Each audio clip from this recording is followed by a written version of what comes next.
So, welcome in Gun Talk, Guns and Gear live from SHOT Show every year. Here we are again. What's your favorite part of SHOT Show and your not favorite part of SHOT Show? Favorite part of SHOT Show is getting to see the customers, the dealers we sell to. Not favorite part, getting the SHOT Show crud afterwards. Yes. We all get back, and I don't know what it is, but it's terrible. Yeah, it's a known thing in the gun industry. The SHOT Show crud is an actual official disease that 50% of the people will get when they get home. I think COVID-19 may have started here, not in China, at the SHOT Show. Sorry, everybody. Our bad. That wasn't on purpose. So, welcome in. Looks like we are good. All streams are going live here.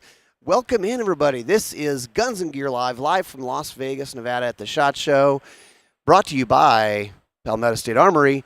And coincidence, we've got a guy from Palmetto State Armory here, the guy, Jamin, McCallum. You're here to talk Palmetto, but we're also here to talk about AAC. So welcome in. I appreciate it. First of all, thanks for having me. Yeah. We're glad to sponsor the program. It's a great opportunity. And, I just wanted to talk about, I know you've talked to some other people from PSA and other JJ companies. This is really our latest venture right here. A lot of people get confused by the AAC name, and it's AAC, Advanced Armament Corporation. We bought that out of the Remington Freedom Group bankruptcy. Mm-hmm. And when we got it, we divided it into two divisions. We have AAC suppressors and firearms, and then AAC ammo. So the new suppressors that we're seeing from AAC is also you guys. It is, right. But separate companies, separate management, two different states. Okay. So we went in, and we have an active manager who runs Advanced Armament Corporation Suppressor and Firearms. I'm not actively involved in that, but AAC ammo I'm very actively involved in. This is your baby. This is it. This is like this is my contribution to the firearms industry, I feel like, or the one I could have the greatest impact on. But this AAC does not stand for Advanced Armament Corporation, right? Yeah, it actually does. So it they're does, both okay. So it's Advanced Armament Corporation, suppressors and firearms. Okay. Advanced Armament Corporation, ammo. Okay. But then, ironically, AAC also, went along with America's Ammo Company, which is what we're pitching it as. Okay. So it just kind of ironically lined up. So the slogan America's Ammo Company is all over the box. Love it. But it still stands for Advanced Armament Corp. So, I mean, you created an ammo company. Right.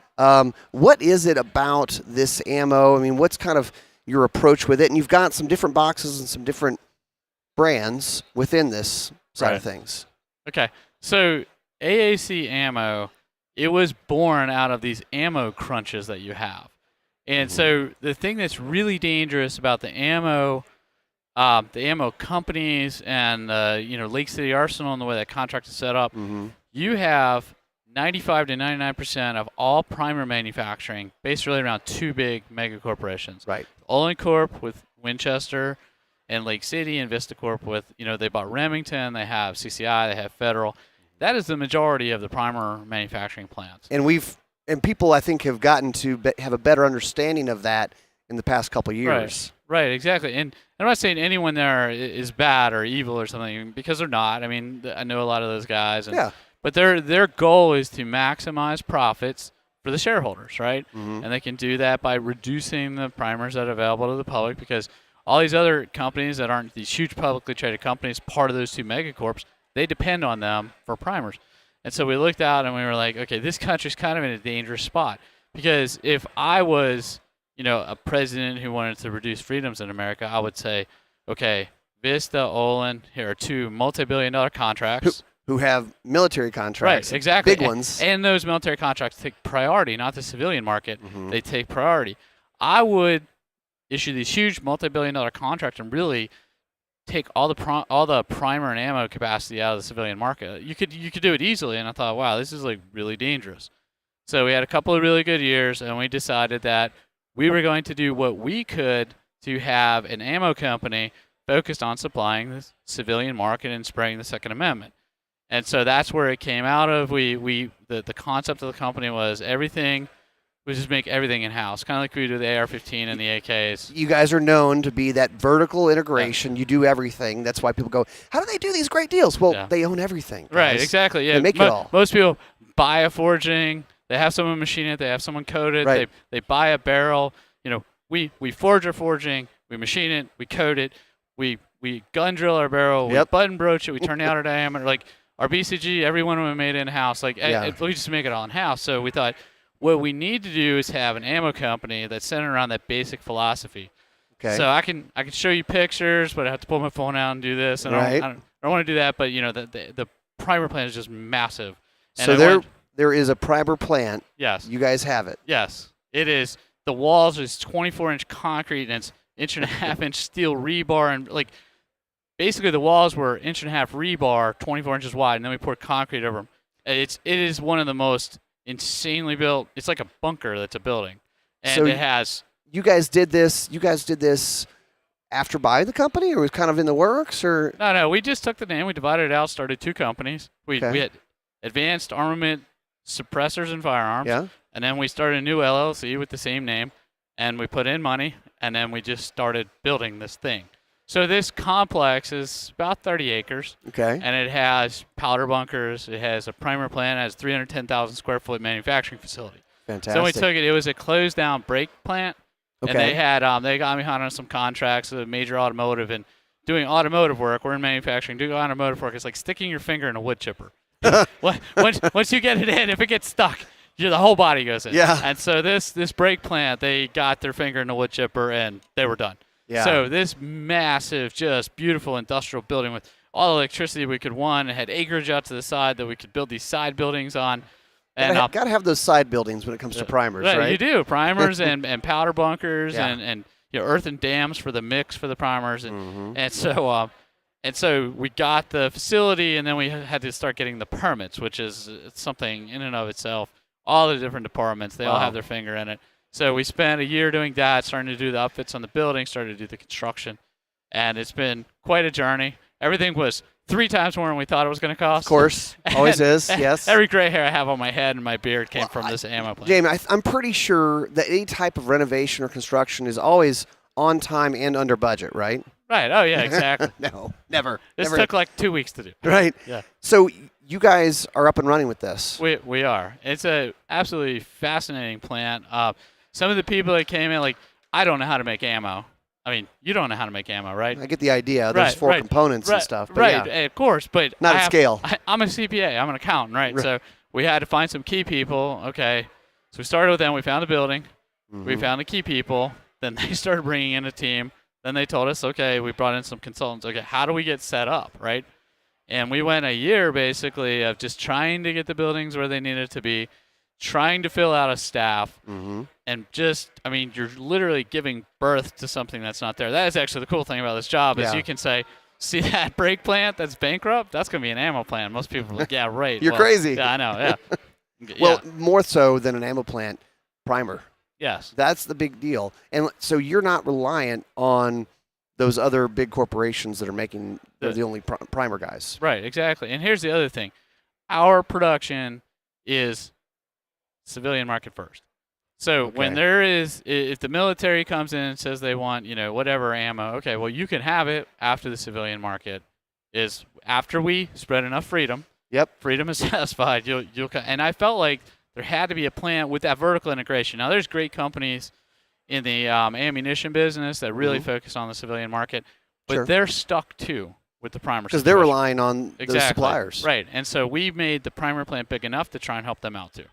So it's not just us. We want to help these other companies. And I think a lot of the reloaders are even seeing that those companies, those big companies that have been the primer supplier, they've gone, we're not really interested in selling you primers because we want to make all our own ammo. We're making more money that way. Yeah, and let's not get it wrong. Like, there's nothing wrong with profit motive, right? Oh, and we're not saying those people are bad. No. We're just saying that it's dangerous for the cause of freedom. And that is our concern, so that's why we're here right now. The cool thing is, well, first of all, we get spread freedom. And it's a cool job to have. I absolutely love my job because, we get up in the morning and we're like, how can we spread more freedom, right? Yeah. And so once we're done with this, which is probably going to take another 3 years to complete, it'll be the next thing and the next thing. Like I was an accountant, right, before I started this, and you come in and you work on estates and you do tax returns and it really sucks, right? Yeah. Terrible job. Oh, it sounds very exciting. Hey, accounting is just as bad as it sounds. But, to be able to do this is really cool because it makes you feel like you're making a difference. Yeah, and people love it. So I'll give you an example. Like they have this right here is our Soviet Arms branded steel case ammo. We have the equipment being put in right now, and it's a massive line. And the thing is, the Biden administration they stopped all the Russian ammo. That's a huge hole in the market. Yeah, so it's great. So we say, okay, great. Well, we're just going to make it here in America. Making steel case ammo here? Yes. What? And it'll be in June. The first caliber will be up. We're doing 3 calibers initially. We're going to try and expand it later. But we're going to do 7.62 by 39 first. Okay. And then once we have enough built up, and it's a pretty big line. It has a good production capacity. But it'll do 3 calibers, 7.62 by 39, 5.45, and 7.62 by 54R. Okay. But it can't do them all at the same time. So what we're going to do is we're going to run 7.62 by 39 until we've built up some inventory. Like a batch? That's right, like a big batch. Yeah. And then you change over the tooling, and then you do 5.45, and then we'll cycle through the calibers. But the first caliber will be June of this year. And this is under the Soviet Arms brand? That's correct. Okay. So part of AAC, part of Palmetto. Right, that's right. Okay. Yeah, now, Soviet Arms is our AK-47 line. Gotcha. We have most of our guns are done under the Soviet Arms brand. So this is our Soviet Arms ammo, basically the ammunition for that line. It's made by AAC, but the packaging and the head stamp and everything is Soviet Arms. Okay. And it'll be our steel case line. Now, when we want to expand this, we have to get the Soviet calibers. I really worry about our friends that like the AK-47 style firearms or have old Mosin the Gaunt.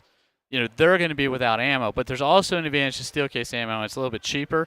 So once we have these going in inventory, enough to sell to people, we have 300 Blackout steel case and 6.5 Grendel steel case also. Nice. Which were really, really nice for the market. Gave you some plinking ammo for those AR-15s. So and it will be a little bit cheaper than the brass case stuff. It will be. Okay. Due to manufacturing process and raw materials, it's just a little bit. It's not a whole lot cheaper, but it's a little bit cheaper. Okay.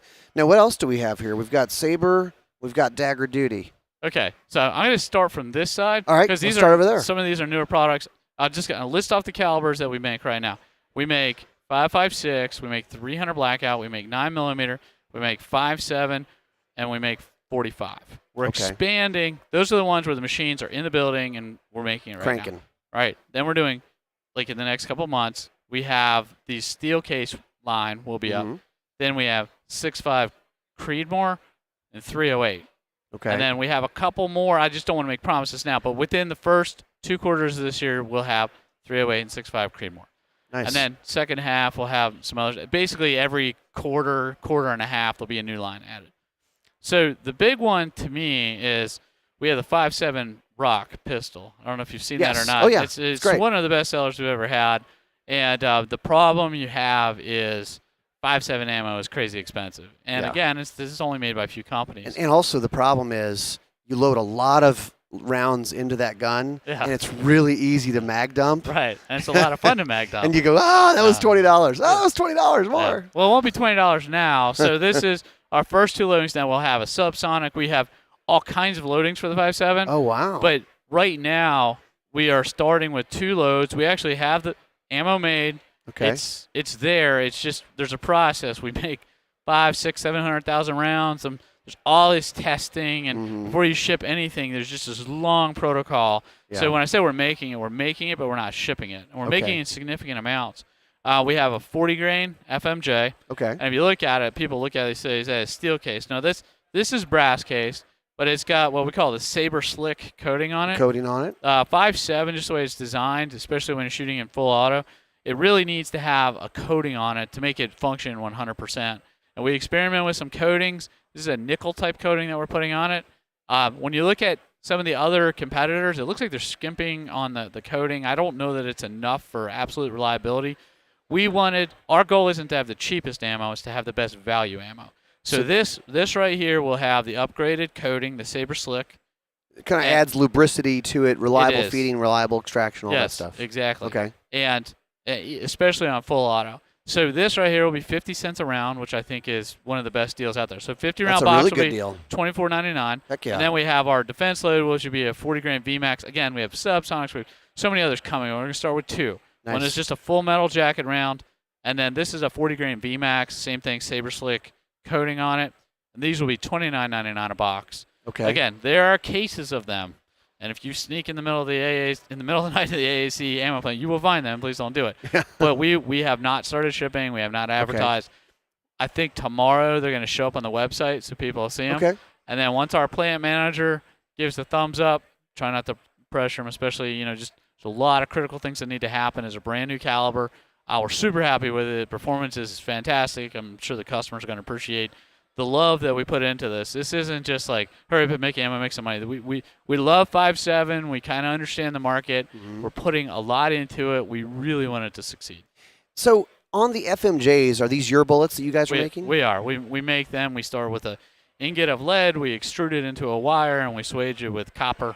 Okay. And now the VMAXs are Hornady. Right. I mean, everybody knows the VMAX. I mean, it's its own brand, that VMAX bullet. That's right. And I guess as you expand into different things, you'll have some bullets that you're making, some you're sourcing. So the best way we learned to do it, we bought a bunch of presses, and we were going to make all of our own high-end stuff and FMJ. And what we found that is Sierra and Hornady really have this custom bullet making down. And the Sierra's name is the Bullet Smiths, and they're really good at it. Yeah. So we started talking to them, and they gave us a lot of really good advice. And so now we are focusing on making our FMJ rounds in-house. Okay. And the majority of our target and defense loads is Sierra and Hornady. Gotcha. Okay. And it might expand into others, but they've been great partners for us. The next one that is coming, where the machines are there making ammo, but it's not selling, is 45 230 grain full metal jackets. Now we have a hollow point coming too, but these are gold bullets apparently. Solid gold, right? We should make them silver to hunt vampires. Now this is actually it's sometimes you get a batch of the copper banding and it just has a little bit different color to it. Because I saw that, like I said, I don't know how to make ammo. Right. And so we're making, I went out to the floor, and we call them BAMs. They're the bullet presses. Okay. And there's 3 9mm BAMs set up, and 2 of them are copper, and one of them looked like it was gold. And I was like, I think we're doing something wrong. And they're like, no, there's just variations in the copper stripping that goes into the BAM, and it swages it over the lead. And that's just a little bit of a variation. It looks like it's copper. Yeah. I'm sorry, I mean, it looks like it's brass. So right, it matches. Yeah. Yeah, no, it's just an anomaly that you see. So 230 grains. That's right. Okay. And there'll be hollow points following. All right. And then what do we have down on this side? Okay, so we have everybody who's been buying it from us knows we have 55 grain FMJ 5.56. But one of the things we've learned in the ammo business is if you're going to follow the race to the bottom on FMJ, that's an easy way for your ammo plant to not last, right? Yeah. So what we've decided is we'll make a good price on 55 grain FMJ. But what we want is those premium rounds that people are paying $2-3 for to offer them at $1 or less with the same quality that other people are doing. Okay. And our partners at Hornady and Saber have really helped us be able to do that because when we make our brass, it's some of the highest quality brass out there. And then you take that, you add really good powder to it that's geared towards accuracy, and then you add a Sierra Hornady bullet. And then you set it, you seat it consistently, you load it consistently. You have a very accurate, consistent round. And so what our goal for AAC is some of these calibers, like we're offering the 70 grain TSX Barnes is going to be available in February. It's a brown tip equivalent for what the military uses. Yep. You can find that stuff as $2 or $3 a round. Well, ours will be $1 a round. We have the Mark 262 equivalent. Most people are like $1.50, $2 a round. Whereas we sell it right now, it's 75 cents a round. So when I get what you're saying. So the FMJ stuff, the target loads, it's not going to maybe be the cheapest, but it's going to be reasonable, it's affordable, right? extremely competitive. But the stuff where you go, this is for hunting or this is for precision shooting, right, where you're going to actually step up to get a better load, a better bullet. Right. The defense loads. Defensive loads. Right. And that's the hole in the market because you have to position yourself, right? Okay. We're going to compete with, you name the big, huge company on FMJ. They can kill us. They could lower the price. They could put us out of business. But what the hole is, you have FMJs down here. You have the really expensive precision here. We're going for that middle ground. We want people to be able to practice target shoot with the defensive loads that they use, test the accuracy, be able to use them without paying $1 or more a round. Well, now they're actually going to use it. They're actually going to practice with that. And I mean, I always say, if people getting a new pistol, right? what you probably need to do, at least as a starting point, is you need to get 500 rounds of FMJ. You need to get 100 rounds of your defensive stuff and shoot your defensive stuff through the gun. Right. Make sure it runs and get used to it. Right. Because you could actually have a point of impact shift between your FMJ and your defensive load, especially if the grain weight's different. That's right. So no, it's important that you practice with what you would defend yourself with. Yeah. So 300 Blackout, we have an FMJ, of course, but then we have in the Sierra loads, we have a 220 grain OTM Subsonic. That's a Hornady AMAX 208 grain Subsonic. And then we have 125 grain FMJ, 150 grain FMJ, just to practice with. Mm-hmm. There's a couple of others. So on the 300 Blackout, and I'll just explain kind of because you see different boxes here. One of them is Saber, and we talked about this coating is Saber Slick coating. Saber is our high-end brand that we've launched inside the AR-15 and our handgun lines. So we see Saber. It has a really cool logo. It's got the palmetto and you see the cross cannons. You have the cannonballs and the palm tree and everything. Well, this has the same thing, but instead of cross cannons, it has cross sabers. Just says it's our higher end. Okay. And so what we're doing with the Saber is we worked with Hornady to come up with a defense load, and ours has a black tip. So all of our Saber, it's a AAC defensive load for rifle, and as a black tip, it's offered in 55 grain, 62 grain, and 75 grain, and we're launching that in February. Okay. So you've got your next month. Yes. Okay. Right. All right. So we've done that. The other thing we have coming, we already talked about 70 grain brown tip equivalent. We have a 77 grain Sierra Match King, which we already have. But another exciting one here is we work with Sierra. A lot of people don't find the tip Match Kings, the 77 grain TMKs. Right. We're offering that in a production quantity too. So this is, if you find them $2-3 a round, we'll offer these at less than $1 a round. Wow.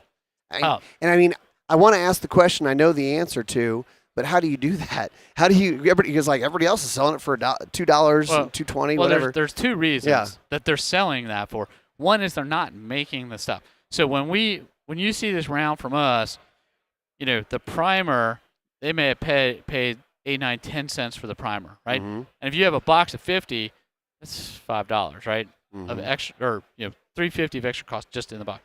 And then the brass, this is just a piece of brass that we extruded, we tapered, we annealed, so we might have, a couple pennies in this, whereas they may have called up Federal, had it made, or someone else make it. They might have 20, 30 cents in this, right? Yeah. Then we're buying these projectiles by the millions and multiple, truckloads from these suppliers. So we're getting the best price we can, and of course the powder isn't very much.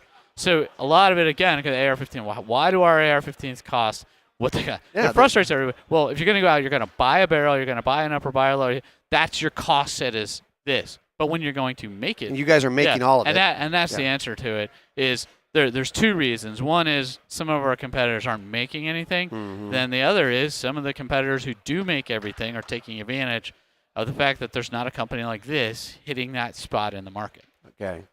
And then you've got some defensive stuff, it looks like. We do. So our first 9mm defense loads, we use Hornady XTPs. And, of course, we just love Hornady. I think XTP is a great round. But we worked with Hornady on our 5.56 Saber round. And then on our Dagger Duty, and I don't know if you know about the PSA Dagger. Sure. It's one of the best-selling handguns in the country. Absolutely. We decided to cross-brand because people know of the 9mm Dagger is a good defensive load. We have the Micro Dagger, which we're launching. So we call these the AAC Dagger Duty rounds, and we developed these with Sierra. And there's a lot of testing that's gone on. If you go to the AAC booth, you'll see some B-roll video of the Dagger Duty projectiles expanding. We should have that by second quarter available to the public. We think it's an absolutely fantastic defensive load. I would trust it. I got a wife and 2 kids, and I would defend my family with it. And we're pretty sure that everybody will feel the same. But that is a very, very premium load, and we're going to offer that, of course, at a fantastic price. And starting out with 9mm? That's right. We're going to do 9mm. We're going to do 380, 40, 10mm, and 45. Okay. All with that Sierra bullet? Yes. Awesome. But it's made by Sierra, but it's our design. Gotcha. That we have, and we have some bullet engineers and everything working with us. It's just like I said, if you're going to expand this quickly, you have to work with other people, especially other people that have, decades doing this. So now we're talking about premium defensive loads, but it's not going to cost what we're used to. Do you have pricing on that? Are you kind of like? Well, I'll give you where you think it'll examples. be? I'll give you examples of what we have that's out there now. I talked about 77 grain Sierra Match Kings. $2 a round, $1.75 a round. Most people we sell them at 75 cents. So it'll be kind of similar to that. The tip Match King I think will be 80 cents a round. We're trying to get 50 cents a round on the Dagger Duty. Not 100% we'll get there. Yeah. But that is kind of my goal when I look at it. I'm like, where does it need to be so everyone can afford it? Again, we don't have to make a ton of money, right? Yeah. We don't do this to get rich. Although, I mean, there's nothing wrong with making money, but we want to make sure freedom is affordable for everyone. And that's the goal. Freedom is affordable for everyone. AAC, Palmetto State Armory, making ammo, a lot of different types of ammo, and it's all out there, and you are the first customer, not somebody else. That's Spreading right. freedom. That's right. All right. All I right. love it. Thank For you. sure. Thanks for being on with us. Sure. Thanks That's for it having for me. us. We will see you in a little bit with more from SHOT Show Guns and Gear Live, brought to you by Palmetto State Armory. For more great gun content, subscribe to our YouTube, Facebook, Instagram, and Twitter pages. You can also watch the Gun Talk channels on Roku, Apple TV, and Amazon. And of course, you can always find us at guntalk.com. Thanks for watching.